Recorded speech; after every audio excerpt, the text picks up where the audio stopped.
প্রিয় দর্শক সবাইকে আমন্ত্রণ জানাচ্ছি নিউজ 24 এর নিয়মিত আয়োজন রোড টু স্মার্ট বাংলাদেশ অনুষ্ঠানে আপনাদের স্বাগত জানাচ্ছি আমি নাহিদ হোসেন। আমাদের আজকের রোড টু স্মার্ট বাংলাদেশের অতিথি জনাব লুৎফি হায়দার চৌধুরী, কো-ফাউন্ডার এবং প্রধান নির্বাহী কর্মকর্তা অ্যাডফিনিক্স লিমিটেড। জনাব চৌধুরী, আপনাকে আমন্ত্রণ জানাচ্ছি রোড টু স্মার্ট বাংলাদেশে। অ্যাডফিনিক্স লিমিটেড মূলত একটা ডিজিটাল মার্কেটিং কোম্পানি এবং আপনি যতদিন ধরে এই অঙ্গনে কাজ করছেন মোটামুটি একদম শুরুটাই আপনি দেখেছেন ডিজিটাল মার্কেটিংয়ে।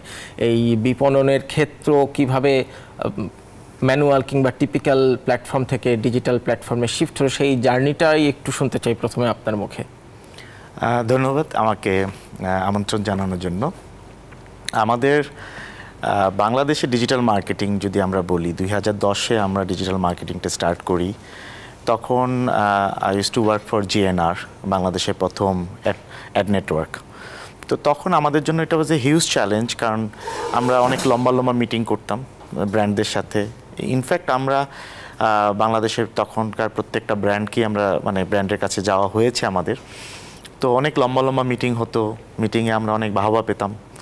তারপরে মিটিং শেষে জিজ্ঞেস করতো, আচ্ছা আপনাদের একটা ফিক্স থাকবে না, এটা রিফ্রেশ দিলে চলে যাবে। বিকজ আমরা তখন নেটওয়ার্কের থ্রুতে আমরা ইমপ্রেশন বেস যে ক্যাম্পেইন সেটা আমরা ইন্ট্রোডিউস করিয়েছিলাম। পরবর্তীতে দেখতাম আমরা কোনো বাজেট পাচ্ছি না। হ্যাঁ, তো আমরা যখন ডিজিটাল মার্কেটিং স্টার্ট করেছি তখন বাংলাদেশে ফেসবুক বা গুগলের কোনো মার্কেটিং ছিল না, ফেসবুকে কোনো ক্যাম্পেইন হতো না। এবং গুগলের তখন 10-12টা ক্যাম্পেইন হতো, সেটা বাংলাদেশের বাইরে থেকে যারা ওই উপহার বিডি, বিবাহ বিডি এই ধরনের যে কোম্পানিগুলো, তারা বাংলাদেশ মার্কেট টার্গেট করে ক্যাম্পেইনগুলো করতো। তো সেখান থেকে আমরা আজকে দেখছি যে কয়েক হাজার কোটি টাকার মার্কেট, যে নাম্বারটা আমরা অ্যাকচুয়ালি জানি না আনফর্চুনেটলি।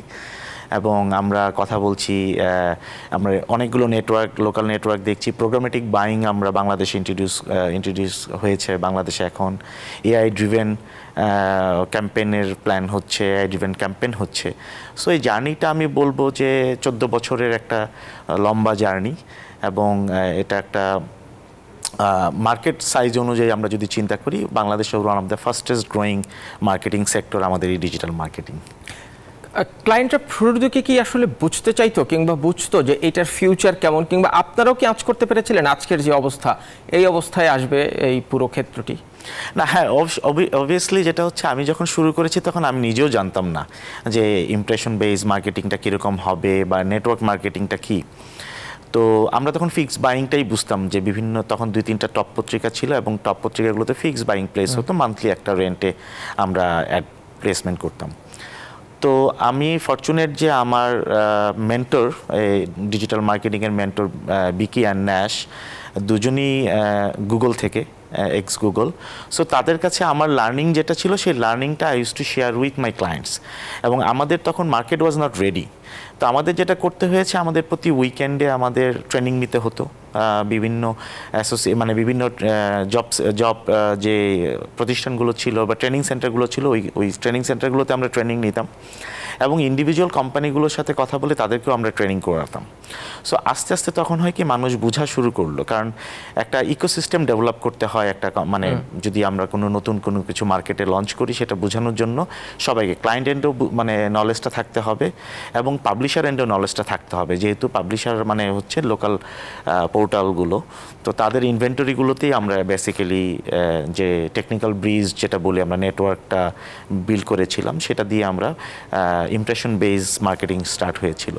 সো ওই সময়টাতে market understanding, market development was A challenge, so not business. So আমরা সেটাই করেছি সুদীর্ঘ 2-3 বছর। আমরা জিএনআর থেকে আমরা যেটা করেছি, আমরা মার্কেট ডেভেলপ করার পিছনে মনোযোগী ছিলাম। তো সেই কারণেই আজকে মার্কেটটা আমি বলবো যে এত দূর এসেছে। কিন্তু মার্কেটটা এখন যেখানে পৌঁছেছে, বৈশ্বিক দৃষ্টিকোণ থেকে দেখলে তো নিশ্চয়ই আমাদের আরও অনেক দূর পথ চলা বাকি আছে। সেই তুলনায় নলেজ ডেভেলপমেন্ট, স্কিল ডেভেলপমেন্ট কতটা হচ্ছে? আপনার মতো হয়তো আর কত মানুষ তৈরি হয়েছে যারা সামনের দিনে স্মার্ট বাংলাদেশ বলতে আমরা যে ছবি চিত্র দেখি, সেই জায়গায় পৌঁছতে হলে এই জায়গার নিশ্চয়ই একটি বড় অবদান থাকবে। সেই স্কিল ডেভেলপমেন্ট কতটা হচ্ছে? হ্যাঁ, বাংলাদেশে যদি আমরা বলি যে লোকাল মার্কেট ডেভেলপমেন্টের ক্ষেত্রে বা স্কিল ডেভেলপমেন্ট, রিসোর্স ডেভেলপমেন্টের ক্ষেত্রে যদি হিউম্যান রিসোর্সেস, হ্যাঁ হিউম্যান রিসোর্সের ক্ষেত্রে যদি বলি, সেক্ষেত্রে আমাদের একটা বড় চ্যালেঞ্জ হচ্ছে আমাদের লোকাল নেটওয়ার্ক বা লোকাল প্ল্যাটফর্ম যেগুলো আছে তারা ভালো রিসোর্স ধরে রাখতে পারে না। কারণ আপনার মার্কেট শেয়ারিং যদি আমরা দেখি যে মানে global market share and global কোম্পানিগুলো এবং লোকাল কোম্পানিগুলো মার্কেট শেয়ারে, সো লোকাল কোম্পানিগুলো অনেক কম রেভিনিউ গেইন করে ফ্রম বাংলাদেশি ব্র্যান্ডস অ্যান্ড এজেন্সিগুলো থেকে। সেই জায়গাতে আসলে আমাদের একটা চ্যালেঞ্জ হয় কোয়ালিটি রিসোর্স ধরে রাখা। এখন আসছি আমরা হচ্ছে রিসোর্স ডেভেলপ করার ক্ষেত্রে, কারণ রিসোর্স ডেভেলপ করার জন্য আপনাকে ক্যারিয়ার পার্টটা দেখাতে হয়। সেক্ষেত্রে আমাদের কিন্তু খুবই কম কোম্পানি কাজ করি, আমরা হয়তো 9টা নেটওয়ার্ক কাজ করছি, পাবলিশার আছে কিছু, এবং আমাদের গুগল ফেসবুকে আমাদের প্লেসমেন্টের অবস্থান খুব কম, সো অপরচুনিটি কম। তো সেই জায়গা থেকে আমরা একটা চ্যালেঞ্জ ফেস করি অলওয়েজ, যে মার্কেট স্কিল ডেভেলপমেন্টের জন্য সেইখানে একটা বড় ভূমিকা রাখে হচ্ছে এজেন্সিগুলোতে যারা কাজ করে তারা আসলে 360 ডিজিটাল মার্কেটিংটা নিয়ে কাজ করে। তো সোফার আমরা যেটা দেখি যে আমাদের আসলে ফ্রেশারদেরকে রিক্রুট করতে হয়, সেটা আমাদের কোম্পানিতে হোক বা বিভিন্ন এজেন্সিতে, কাজ করতে করতে গিয়ে একটা স্কিল ডেভেলপড হয়। এবং এই নাম্বারটা আজকে বাংলাদেশে এখন যদি আমরা ধরি, এটা বড় নাম্বার, মানে number of digital agency, number of local portals, তাদের sales teams and marketing team, এবং নাম্বার অফ নেটওয়ার্কস, সব মিলিয়ে একটা বড় নাম্বার কিন্তু অলরেডি ডেভেলপড। কিন্তু এই বড় নাম্বার কি গ্লোবাল কম্পিটিটিভ মার্কেটে কম্পিট করার জন্য কিংবা স্মার্ট বাংলাদেশের যে লক্ষ্য সেইখানে পৌঁছানোর জন্য যথেষ্ট, এবং এটার ডেভেলপমেন্টের গতি কি যথেষ্ট? নাম্বারটা যথেষ্ট, কিন্তু অপরচুনিটিগুলো একটু কম। আমাদের এখানে যেটা হয় যে আপনারা জানেন আমাদের যে বাজেটে একটা সংকলন থাকে, সো লিমিটেড বাজেটে আসলে মানে খুব ভালো ইনোভেশন ট্রাই করাটা খুব ডিফিকাল্ট হয়ে যায়। এবং জাতিগতভাবে আমরা একটু ফলোয়ার্স হিসাবেই থাকি, যে আমরা আসলে কেউ একজন করলো বাইরে কোনো একটা ভালো একটা সাকসেস স্টোরি পেলে সেটা আমরা ফলো করার চেষ্টা করি। তো সেই প্রথা ভেঙে আমরা লোকাল মার্কেটে কিছু ভালো কাজ করার চেষ্টা করে যাচ্ছি কম বাজেটে, কিন্তু আসলে ইনোভেশনের ক্ষেত্রে বাজেট একটা বড় ব্যাপার। তো এই জায়গাটাতে আমরা আসলে একটা কালেকটিভ মুভমেন্ট দরকার, সেটা হচ্ছে ব্র্যান্ড, এজেন্সি এবং প্ল্যাটফর্ম, এই ট্রাইপার্টি মিলে একটা কিন্তু মুভমেন্ট যদি ক্রিয়েট হয়, যে আমরা স্মার্ট বাংলাদেশের ক্ষেত্রে আমরা স্মার্ট ক্যাম্পেইন যদি চিন্তা করি, হচ্ছে কিছু কিছু হচ্ছে না তা না, বেশ ভালো কিছুই হচ্ছে, বাট গ্লোবাল স্ট্যান্ডার্ড অনুযায়ী আমরা আশানুরূপ এখনও ওই রকম পাচ্ছি না, এটা সত্য। আপনি বলছিলেন যে মার্কেটটা অনেক বড় হয়েছে, কিন্তু আনফর্চুনেটলি সংখ্যাটা আমরা জানি না। আমরা জানি না কেন? তাহলে গলতটা কোথায়? এবং এই যে বিদেশি প্রতিষ্ঠানগুলোর মাধ্যমে এই ক্যাম্পেইনগুলোতে যে অর্থ আয় হচ্ছে, সেটি তো ডলারের অধিকাংশ অর্থই দেশের বাইরে চলে যাচ্ছে। তাহলে লোকাল মার্কেটের ফাইন্যান্সিয়াল প্রফিট কি আসলে, এবং এটা বাড়ানোর সুযোগ আছে কিনা, এই প্রশ্নটা রাখলাম। একটু বিরতি থেকে ফিরে এসে আপনার কাছে এটি জানতে যাবো। প্রিয় দর্শক, রোড টু স্মার্ট বাংলাদেশে একটা বিরতি নিচ্ছি, ফিরছি খানিকক্ষণ পরে, সঙ্গেই থাকবেন। বিরতির পর আবারও আমন্ত্রণ জানাচ্ছি রোড টু স্মার্ট বাংলাদেশে। আমরা আজ কথা বলছি জনাব লুৎফি হায়দার চৌধুরীর সাথে, কো ফাউন্ডার এবং প্রধান নির্বাহী কর্মকর্তা অ্যাডফিনিক্স লিমিটেড। জনাব চৌধুরী, আপনাকে আবারও আমন্ত্রণ জানাচ্ছি বিরতির পর। যেটি প্রশ্ন করেছিলাম, আপনি বলেছিলেন যে এই টাকার অঙ্কটা আমরা জানি না, এবং এখানে কি মনিটরিংয়ের কোনো অভাব দেখেন? টাকার অঙ্কটা জানি না কেন? আমাদের এই দেশের টাকা বিদেশে যে চলে যাচ্ছে, তাহলে লোকাল মার্কেটের ফাইন্যান্সিয়াল বেনিফিট কি শুধু ওই স্যালারি, স্কিল যারা কাজ করছেন? আর এখানে কি আমাদের লোকাল আর্নিংয়ের সুযোগ নেই লোকাল মার্কেটে? হ্যাঁ, এটা একটা ভালো প্রশ্ন করেছেন। কারণ আমাদের যদি মার্কেটটা, প্রথম কথা হচ্ছে মার্কেটে আমাদের কাছে কোনো নাম্বার নেই, বিকজ অনেকটা বড় অংশ গ্রে চ্যানেল দিয়ে ইউজ হয়, ক্রেডিট কার্ড ইউজ করে। কারণ এখন আপনি যদি দেখেন বাংলাদেশে অনেক এফ কমার্স আছে, কয়েক lakh F commerce. Per day যদি তারা $5 করে খরচ করে, তাহলে মাসে কয়েক মিলিয়ন ডলার তারা ফেসবুকে খরচ করছে, যেটা হচ্ছে ক্রেডিট কার্ড দিয়ে করছে, বাইরে কোনো ফ্রেন্ডের ক্রেডিট কার্ড ইউজ করে করছে। স্পেশালি আমাদের কাছে যে নাম্বারটা থাকে সেটা হচ্ছে বাংলাদেশের বড় বড় যে প্রতিষ্ঠানগুলো আছে তাদের, এবং বড় বড় যে এজেন্সি যারা আছে তারা, মানে বেসিক্যালি তারা এই প্রপার চ্যানেল ইউজ করে, এবং যে ট্যাক্সটা গভর্নমেন্টকে দিতে হয় সেই ট্যাক্সটা দিয়ে 20%, 18%-এর মতো একটা ট্যাক্স আছে, যে ট্যাক্সটা দিয়ে তারা ক্যাম্পেইনগুলো করে, ফেসবুক, গুগল অ্যান্ড ইউটিউবের ক্যাম্পেইনগুলো করে। সো সেই নাম্বারগুলোই কিন্তু আমাদের কাছে থাকে, কিন্তু যে বড় অংশটা ক্রেডিট কার্ড ইউজ করে করছে সেই নাম্বারটা কিন্তু আমরা ধরতে পারি না, এবং আনফর্চুনেটলি এই নাম্বারটাই বড়। যেটা আমাদের কাছে নেই ওভারঅল মার্কেট সাইজ যদি আমরা চিন্তা করতে যাই। এবং এটাতে যেটা হয় যে বাজেট বেশিরভাগ বাইরে চলে যাওয়ার কারণে যেটা হয় লোকাল মার্কেটে যে রিসোর্স ডেভেলপমেন্ট এবং ইনোভেশনের যে কথাগুলো আমরা বলছিলাম সেই জায়গাটাতে আমরা একটু ব্যাহত হই। আমরা আসলে লোকাল মার্কেট ডেভেলপ করার জন্য, নতুন নতুন প্রযুক্তি আনার জন্য, সেই নতুন ফিচার ডেভেলপ করার জন্য আমাদের যে স্কিল রিসোর্স দরকার সেই স্কিল রিসোর্স অ্যাফোর্ড করার জন্য আমাদের আসলে লোকাল মার্কেট বাজেটটা বাড়ানো প্রয়োজন। আমরা লোকাল যে কোম্পানিগুলো বাংলাদেশ ডিজিটাল মার্কেটিংয়ে কাজ করছি তাদের রেমিটেন্স, তাদের যে রেভিনিউ, সেই revenue is a very minimum revenue percentage wise, এবং এই শেয়ারটা খুবই হতাশাজনক যে প্রায় ধরেন 95% ইন্টারন্যাশনাল মার্কেটে আমাদের মার্কেটিং এরিয়া খরচ হচ্ছে, 5% হয়তো আমাদের লোকাল মার্কেটে খরচ হচ্ছে। তো এই নাম্বারটা আমাদের জন্য সুখকর না, এই নাম্বারটার কারণেই কিন্তু আমাদের অনেক ইনোভেশন আটকে থাকে আর কি। আমরা শেষ করব, এই যে ডিজিটাল মার্কেটিংয়ের যে উত্থান, সময়ের সাথে প্রযুক্তির সাথে এই উত্থান খুবই স্বাভাবিক, কিন্তু এই উত্থানের কারণে যেহেতু বিজ্ঞাপনের মার্কেট শেয়ার অনেক বেশি এদিকে ক্রমান্বয়ে চলে আসছে, তাতে প্রথাগত যে মার্কেটিং টুলগুলো আছে কিংবা মার্কেটিং প্ল্যাটফর্মগুলো আছে সেগুলো কি ভবিষ্যতে চ্যালেঞ্জের মুখে পড়বে, এবং তার সাথে আর্টিফিশিয়াল ইন্টেলিজেন্সের ব্যবহার? অবশ্যই চ্যালেঞ্জের মুখে পড়বে। এটা মানে যত দিন যাচ্ছে আমরা দেখছি মার্কেট শেয়ারের লোকাল এবং গ্লোবাল প্ল্যাটফর্মের মার্কেট শেয়ারের যে পার্সেন্টেজ সেটা গ্লোবালের দিকেই ঝুঁকছে।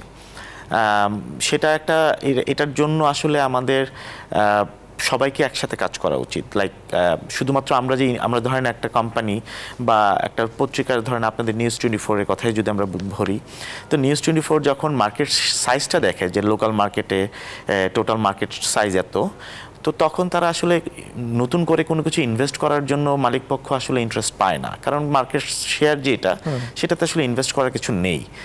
তো এটা যেরকম একদিকে সত্য, সেই সাথে আমাদের আসলে ইনোভেশনটা নিয়েও আসতে হবে মার্কেটে। সেই ক্ষেত্রে আমরা যারা নেটওয়ার্ক কাজ করছি বাংলাদেশে এবং পাবলিশার্স এবং আমাদের যারা অ্যাডভার্টাইজার, আমাদেরকে একত্রিত হয়ে আমাদের ফিউচারের কথা চিন্তা করে কাজ করতে হবে, যে শুধু বাজেট বাড়ানো না, ইনোভেশন কোন দিকে আসলে আমরা বাজেট বাড়াতে পারবো। তো এই ডায়লগগুলো আমাদের মধ্যে হওয়া উচিত, চিন্তা করা উচিত আজকে, কারণ মার্কেটটা মানে একদম কম বয়সী মার্কেট না, মানে 14 বছরের মার্কেট হয়ে গেছে এটা। সো এক যুগ পেরিয়ে গেছে ডিজিটাল মার্কেট, সো অনেকটা ম্যাচিউরড মার্কেট আমি বলবো। চ্যালেঞ্জ যেটা হবে এআই, যেটা হচ্ছে এআইয়ের জন্য আমাদের মার্কেট রেডি হতে হবে। মানে ডেটা কখনোই ফ্রি হতে পারে না। সো আমার অ্যাডভার্টাইজারের মধ্যে এই মানসিকতা থাকতে হবে যে আমি যে ডেটাটা নিব বা আমি এআইটা ইউজ করব, সেই এআই ইউজ করার জন্য আমার এক্সট্রা ইনভেস্টমেন্টের মানসিকতাটা আনতে হবে। তখনই কিন্তু আসলে আমরা যারা প্ল্যাটফর্ম আছি আমরা অনেক বেশি এআই ড্রিভেন মার্কেটিং করার ব্যাপারে আমরা তখন আরও প্রোডাক্ট ডেভেলপ করার পিছনে আমাদের ইন্টারেস্টটা আসবে আসলে। তো ইনভেস্টররা তো ইনভেস্টমেন্টের সময় আরওআই ভাবেন, মানে সেই জায়গায় কতটা চ্যালেঞ্জের মুখে ইনভেস্টররাও থাকবেন? মানে আরও যদি স্পেসিফিক্যালি বলি, মানে রিস্ক ইনভেস্টমেন্টটা এখানে অনেক বেশি গুরুত্বপূর্ণ কিনা? না, রিস্ক ইনভেস্টমেন্ট আসলে না কম, মানে এআই ড্রিভেন মার্কেটিংটা অলওয়েজ, যেমন আমাদের এখনই যে লেভেলে আমরা আছি আমাদের প্ল্যাটফর্ম @Phoenix থেকে আমরা বলতে পারি যে আপনি একজন ভেহিকেল ওনার, আমরা বলতে পারি আপনি একজন ট্রাভেলার এবং কোন ইউরোপ ট্রাভেলার নাকি আপনি সাউথ এশিয়ান ট্রাভেলার, আমরা বলতে পারি যে আপনার ইন্টারেস্ট ক্যাটাগরি কী। সো এই যে ডেটাগুলো আমরা প্রতিনিয়ত আপনাকে আমরা ফলো করছি, আপনার ফুটপ্রিন্ট ফলো করছি অনলাইনে, আপনার ডিভাইসটাকে আমরা ফলো করছি, আপনি রেস্টুরেন্টে যাচ্ছেন নিয়মিত, আপনি কি, তো এই যে এটা যে আমরা ডেটাগুলো নিয়ে কাজ করছি, সেই ডেটাগুলোর তো একটা ভ্যালু আছে। আমরা অলরেডি স্টেজটাতে আছি, এখন আমাদের দরকার হচ্ছে মার্কেটটাকে, এবং আমাদের ক্লায়েন্টরা কিন্তু ইউজ টু এই ফিচারগুলো ইউজ করার ক্ষেত্রে, টার্গেটিংগুলো ইউজ করার ক্ষেত্রে। তাতে কি হয়, যখন আমি একটা এক্সাম্পল দিয়ে বলি, যে ধরেন আজকে একটা এরোপ্লেন ব্র্যান্ড, তার মানে একটা এয়ারলাইন্স যদি তার ক্যাম্পেইন করতে চায়, সে কিন্তু সবাইকে দেখান, সবাই কিন্তু মানে এয়ারলাইন্সের টিকিট অ্যাফোর্ড করতে পারে না। তো একটা নিউজ 24-এ আপনার অনেক ক্যাটাগরির অডিয়েন্স আপনার আসে। সো আমরা সেখানে যদি বলে দিতে পারি যে আমরা ইউরোপ ট্রাভেলারদের টার্গেট করে ক্যাম্পেইনটা করব, তো সেটার জন্য একটা এক্সট্রা চার্জ আসবে, এবং সেটা কিন্তু এফেক্টিভ। আপনি কিন্তু আপনার টিজির কাছে যাচ্ছেন, রাদার দেন আপনার সবাইকে না দেখিয়ে আপনার টিজিকে আপনি দেখাচ্ছেন। যে লোক কখনো ইউরোপ ট্রাভেল করে না বা যে লোক বাংলাদেশের বাইরে কখনো যায় না, তাকে আসলে এমিরেটসের অ্যাড দেখানোর কোনো মানে নেই। তো এই যে ছোট ছোট জিনিসগুলো, এগুলো আসলে আপনার এই ডেটা যতই আপনি ইউজ করবেন আপনার ক্যাম্পেইনে ততই আপনার প্রিসাইজ ক্যাম্পেইন আসবে। So it's a more risk free campaign আমি বলবো, ইটস নট রিস্ক মানে রিস্ক ড্রিভেন ক্যাম্পেইন। জনাব লুৎফি হায়দার চৌধুরী, এটা অনেক বড় ক্যানভাসের আলোচনা, নিশ্চয়ই আরও কোনো একদিন আরও বিস্তারিত আলাপ হবে। জনাব চৌধুরী, আপনাকে অনেক ধন্যবাদ আজকে আমাদের সাথে যুক্ত হওয়ার জন্য। প্রিয় দর্শক, এই ছিল আমাদের আজকের রোড টু স্মার্ট বাংলাদেশ। দেখা হবে অন্য পর্বে অন্য অতিথির সাথে। ধন্যবাদ সবাইকে সাথে থাকার জন্য।